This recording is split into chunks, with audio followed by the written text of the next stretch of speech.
board meeting of April 15th, 2026 to order. First item on the agenda is public comment. I think we have a gentleman that would like to speak to us. Yes, sir. Maybe I go over You here. can go wherever you like. Yes, sir. Can you guys hear me okay? I have a sort of a strong voice, but I want to make sure. My name is Steve Cloveland, and I'm a resident of Bristol, Rhode Island. I'm speaking on behalf of the Mount Hope Bridge Watch, which is a small group, a coalition of citizens formed that are committed to transparency, public safety, accountability with regards to the stewardship for the Mount Hope Bridge. And Chairman, I appreciate you allowing us to speak at this meeting and Yes, sir. making time in the public agenda. Thank you for I think coming. it's important the public has a chance to speak in these meetings. Obviously, bridge safety is a fundamental public interest, and it's served by hearing the voices of the people you serve. I can't help but look at the pictures of the beautiful Mount Hope Bridge, but note that it doesn't show the traffic that we experience when we transit across it at times when the lanes are closed, which are 2 or 3 months a year. With that said, I'm here today to formally request public disclosure of both the November 2024 Bridge Inspection Report and also the interim inspection report that was completed last month in March 2026. That latest one was commissioned to re-examine items flagged that require ongoing vigilance. And I would note that since it was just completed, there really hasn't been time for the Transportation Safety Administration to review it and then state that it's security sensitive SSI information. The public has a right to those findings, and RIPTA does not have the right to self-designated inspection reports as security sensitive information. That designation is vested in the authority of the Transportation Safety Administration, not RIPTA. And from what we understand, and I think it's part of the ongoing engagement with the town of Bristol, bridge inspection reports fall outside of the scope of TSA SSI regulations as stipulated in 49 CFR Part 1520, and that's been upheld by the federal courts. In the case of Detroit International Bridge Company versus the Federal Highway Administration, the court concluded that the public's interest in knowing the condition of a bridge exceeds any potential security risk of releasing the inspection report, and it directed both the bridge authority and the contractor, who in that case had self-designated SSI, to release the information. RIPTA's current practice is not a legal shield, it's a self-contrived transparency barrier, and it must stop. Finally, regarding the strategic planning process that you're now undertaking, we request that it be generally objective and must include public hearings. The board has previously stated, without the benefit of the engineering reports or consulting survey, that the bridge has 50 to 75 years of useful life left. That's not objectivity. That's a predetermined conclusion in search of a consultant to validate it. So we're asking that the process starts with an open question, not a foregone conclusion, and with public engagement written into the scope of the work from beginning. Recognizing that the board members do not live in the East Bay and witnessing the pictures on the wall with the traffic flowing smoothly over it, over that beautiful bridge, we suggest you spend 1 or 2 weeks driving across that bridge while one of the lanes is closed, as we do. My wife drives from Bristol to Middletown, and it can take her an hour and a half on some days.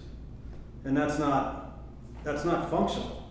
It's just not good. And if that's going to be our experience 1 or 2 months a year, or for 6 months when you close down the bridge completely to do the redecking, you really need to understand it as we do experience it, the citizens of the East Bay. So we're asking for a truly independent review that may determine that this bridge is functionally obsolete as it approaches its 100 years, as was the case with the 2 Cape Cod bridges. There's the safety issues, there's the design points of it, and the fact that it doesn't serve our current needs. So I'll conclude. The Mount Hope Bridge connects communities and is critical infrastructure for our economy and our well-being and our public enjoyment. It deserves an honest, open, and public deliberation as we now conduct this strategic assessment. Thank you very much. Thank you very much. Okay. Next item on the agenda is to approve the minutes of the meeting of March the 4th.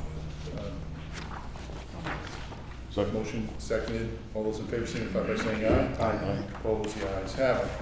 Next item for discussion is the motor fuel tax refunding of revenue bond series 2016A.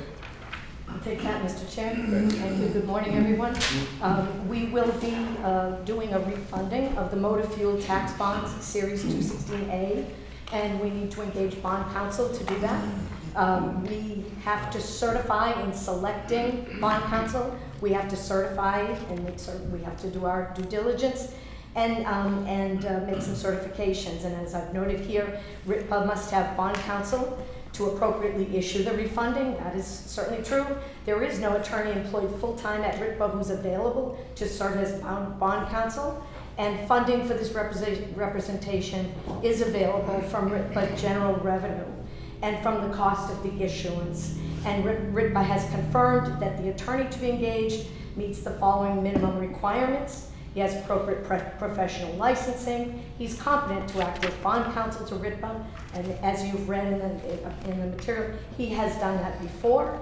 And he has the experience in providing the services and the qualifications and competence of the people who would be assigned to perform the services. He is part of a firm and has a well-established staff to do this work. And he's able to perform the services as reflected by workload and availability of adequate personnel, equipment, and facilities. His name is Gene Bernardo. He is with Harrington, Vitale, and Bernardo. He has done work for the Turnpike and Bridge Authority before. I should say even before that, I should say that he's very well known among his colleagues who serve as bond counsel. He has served as counsel for us as underwriters counsel in other transactions. So I believe that all parties who are going to be involved in this refunding transaction are very comfortable with the selection of Mr. Bernardo. Thank you. That being said, do I have a motion to appoint the firm of Harrington, Vitale, and Bernardo as counsel? Motion by Charles, second by Karen. Discussion. Hearing none. All those in favor signify by saying aye. Aye. Opposed, the ayes have it. Thank you very much, Laurie. Next is pavement crack sealing and striping. I'll take that one, thank you, Mr. Chair. Thank you. RIPCA staff maintains several miles of asphalt pavement located on Route 138 in Jamestown, Portsmouth and Tiverton, North Kingstown, and RIPCA parking areas at the admin building. Asphalt pavement requires periodic crack sealing to maintain it for maximum service life. The crack sealing operation is followed by installation of new pavement markings because the crack seal application obscures the existing markings. RIPCA staff interviewed Green International affiliates, one of RIPCA's local on-call technical consultants and member of the Lochner Group, to inquire if the firm has performed similar contracts in the area. Green confirmed that they have performed similar work for write-up. So RIPCA staff requested a proposal to prepare a bid package for the work and to include construction support services to inspect the installation, verify quantities for invoicing, and certify completion. Green submitted the attached task order for an amount not to exceed $33,005.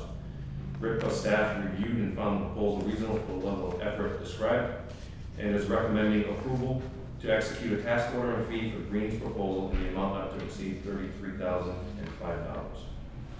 Thank you, Eric. Questions, Peter? No. None? Well, do I have a motion to approve? Motion seconded.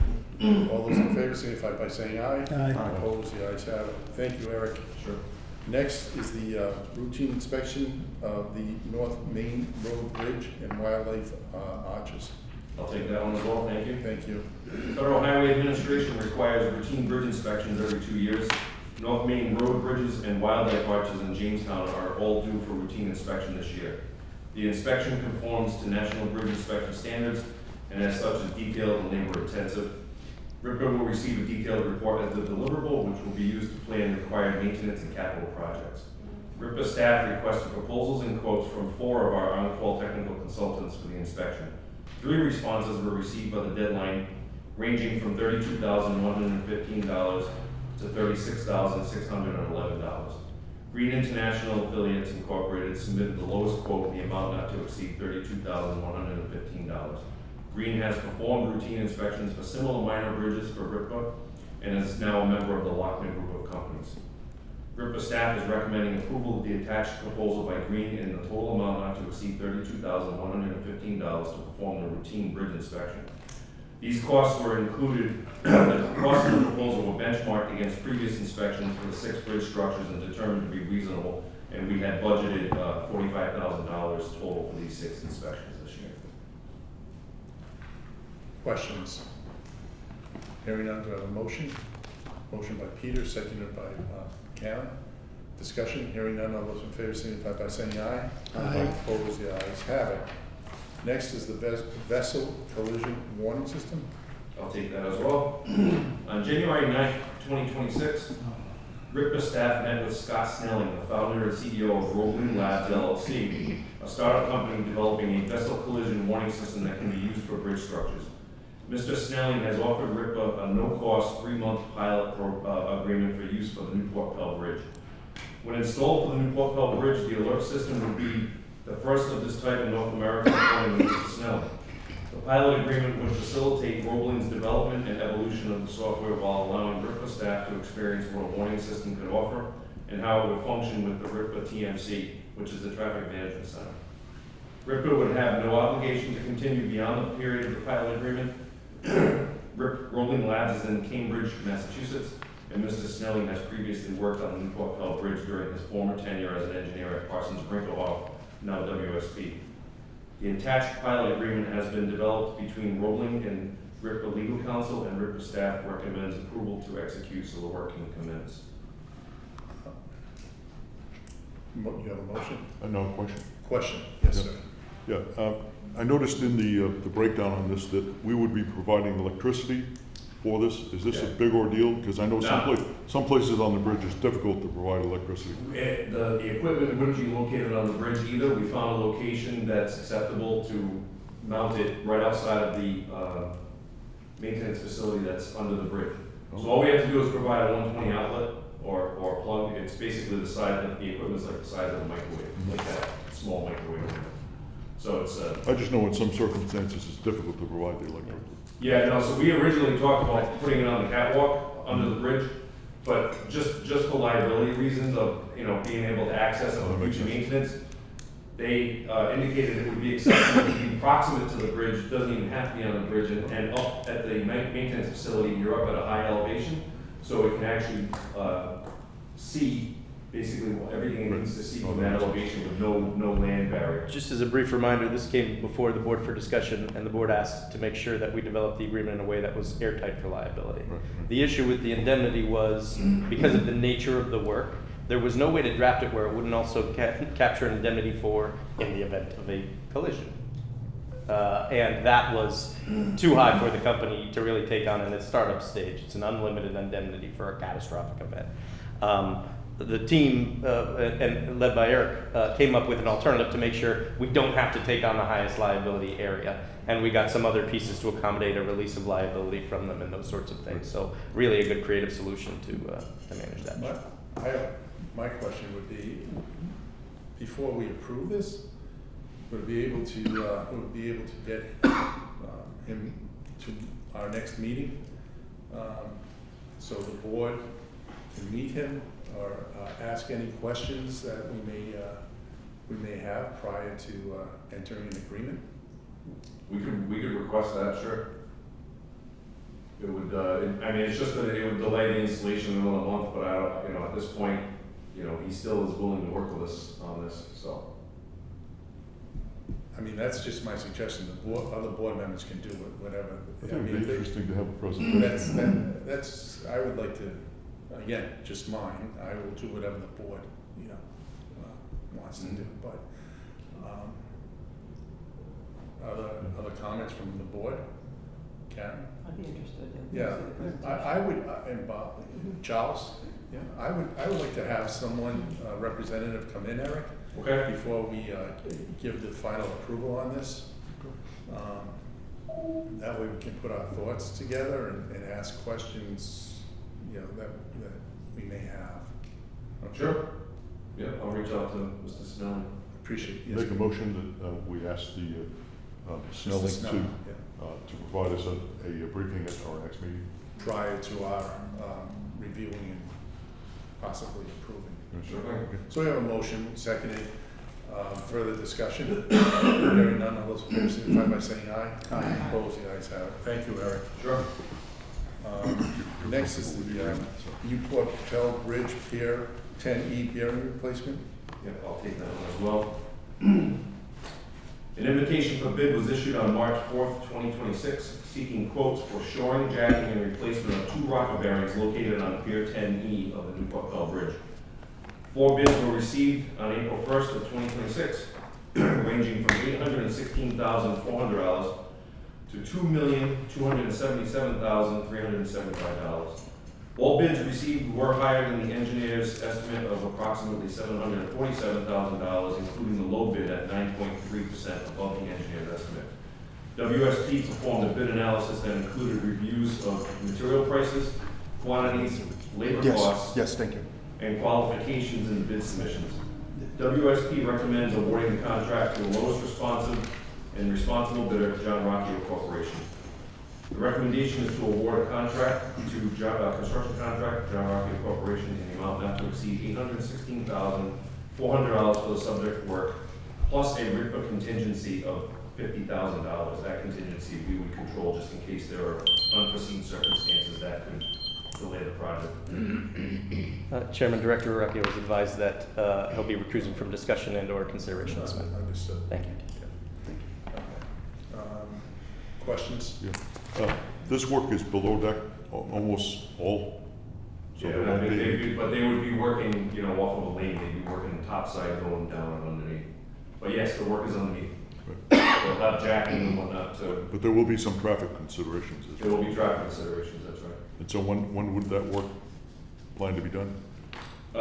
There's lead time on the bearings, so once this is, if this gets approved, we'll reach out to the contractor with a notice of intent to award, and they'll be able to order the bearings, I think, what else? 14 weeks in the better. Okay, so 3 to 4 months lead time for the bearings, so it's likely to happen late summer, fall-ish, you know, for the replacement. They'll be able to, if they need to get started or want to get started doing the initial shoring and Right. jack installations, they can certainly get all of that ready. Sure. And then once the bearings come in, they can actually go in there and do the swap So out. when would they be able to start that, the prep part? As soon as they can get steel, it's really it'd be a steel design to do all the shoring. It's just sections of steel that they'll be able to put down and bolt together, weld together. When we did the replacement of bearings at Pier 5W, it's almost identical to the 5W bearings. In fact, they're using the same disc bearings as the replacements. So the same procedure. That was Cardi that had that contract. So this will now just be John Rocchio, who's actually doing the work over at Fishing Pier Access Road Bridge. So. Any further questions, comments? Hearing none. Do I have a motion? Motion by Peter, seconded by Charles. Discussion? Hearing none, all those in favor signify by saying aye. Aye. Opposed, the ayes have it. Let the record note that Director Rocchio is abstained from voting. Next, capital projects. Yeah, we'll take those as well. Mount Hope Bridge dehumidification, scaffolding installation continues on the table, as you can see on this great video that Kyle Benoit has taken from our new drone. They also have started cable band bolt replacement on the one section of cable that was certified for construction already. And we have held a couple of safety meetings with the neighboring fire departments to discuss potential rescue scenarios that could occur during the duration of construction. That will be, those outreaches and meetings will be continually ongoing. We'll be picking up some safety equipment that they've recommended we have on site in case of an incident where they have to respond and use certain special equipment. The infra projects on the Newport Pell Bridge are all designed and waiting to go to bid. We had started to go to bid, but Federal Highway had paused us because we're still trying to work through a second amendment to our grant agreement, which involves the removal of the dehumidification system, but pulling forward a lot of the enabling work like the stair towers, the anchorages and whatnot. This was due to budget consideration. So because of that removal, that wish to remove that that portion of the work, Federal Highway requires another grant amendment to be done to our agreement. And we're also finalizing our NEPA process, which is all the environmental process, mostly with Rhode Island State Historic Preservation. And we've had a series of meetings on that, and we expect that that'll be finished up soon. Then we'll be able to put that back out to bid again. I think he question. has a question. Yeah. Oh, Yeah, just, what does that do to our timing in terms of when would you expect to get out to bid on this work? It really depends on how It's a soon we- big, just so everybody knows, this is a major effort for It us. is, yeah, and it really depends on how quickly we can get through the Federal Highway Grant Agreement, where our local contact is hopeful that it can be only a couple of months from when we started working on it with her. But, you know, we're still at the mercy of Washington. Has to be signed by the secretary. Yeah. If I, It has to be signed by Duffy? Yes.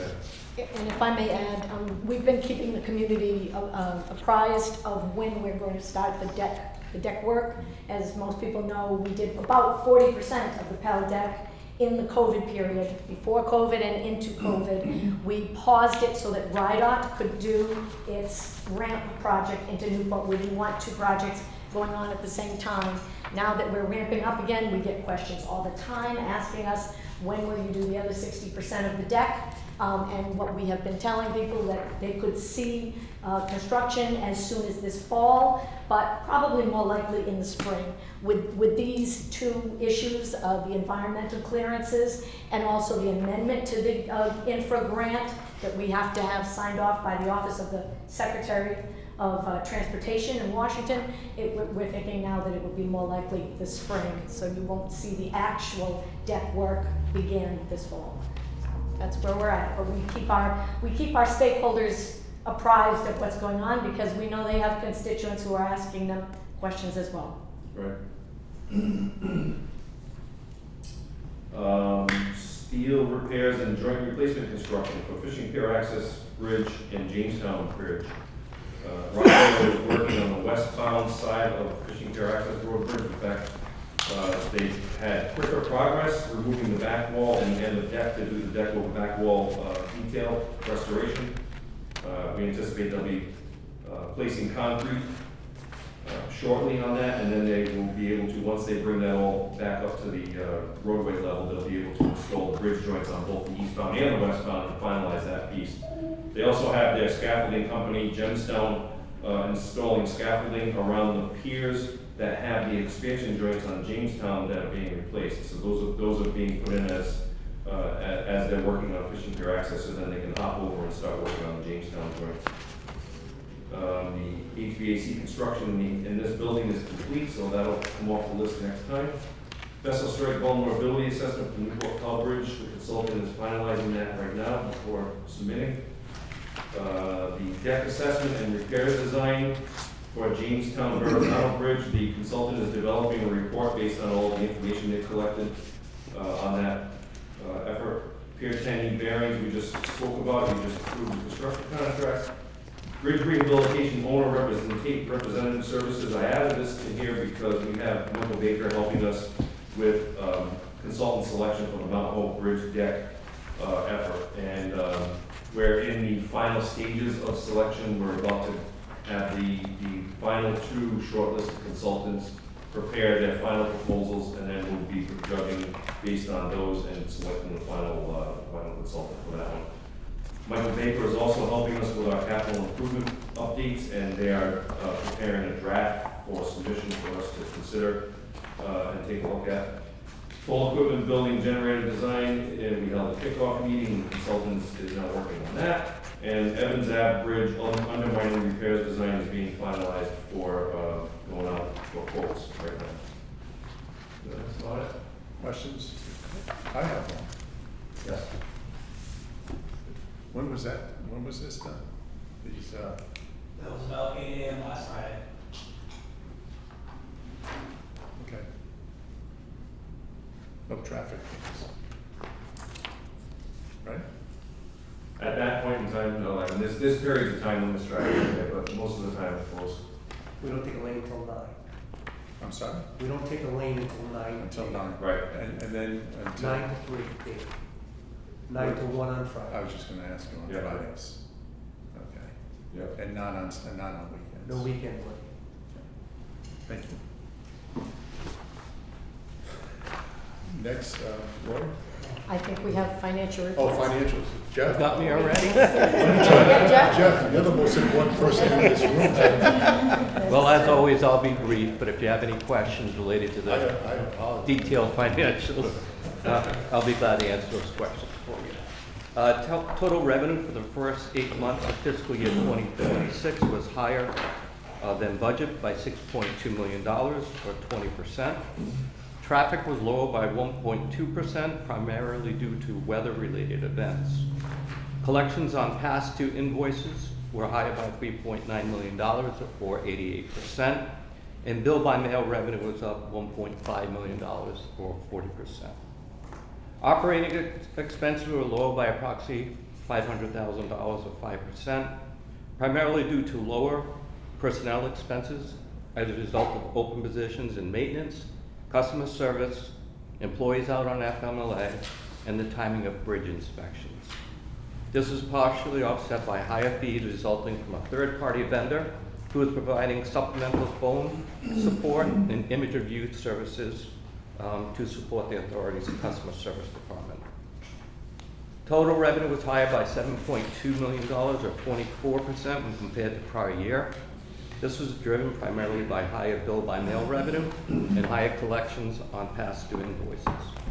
Operating expenses were higher by $1.6 million, or 17%, primarily due to higher personnel expenses as a result of compensation increases and increases in health insurance premiums. The additional cost of providing supplemental phone support to the authority's customer service department, increased volume associated with DMV lookup fees, and the timing of bridge inspections year over year. So that's just a brief update, but I'll take any questions you may have. Questions? Thank you, Jeff. You're welcome. Next, Thank you, Mr. Chair. Tolling operations, I'll just touch briefly on. We report every month. Things are becoming much more streamlined, much more efficient. Some of the remaining punch list issues that we've had with our tolling system have been addressed. The walk-in center is now totally dedicated to walk-in customers. So we've done some reorganization in terms of the space. We are still bursting at the seams in terms of a customer service workforce, and we will be addressing that. Obviously, we want to be prepared for the season, which starts Memorial Day, which we all know will be here before you know it. We hosted last week, first time in a long time, I believe, we hosted the Easy Pass Executive Management Committee here, which are the heads of many of the Easy Pass entities. I think we're up to 40 some odd entities, in New York having 4, just in New York alone, but we're up to many. We're moving west. We have a member now from Texas. We have a member that's international. We may have more international members. So we had a group here, when those who couldn't attend in person were here virtually, we had a very good meeting that addressed a lot of things. One of the main votes that was taken was to approve an interoperability agreement between the Easy Pass group and the central U.S. states, particularly Texas, Oklahoma, and Kansas.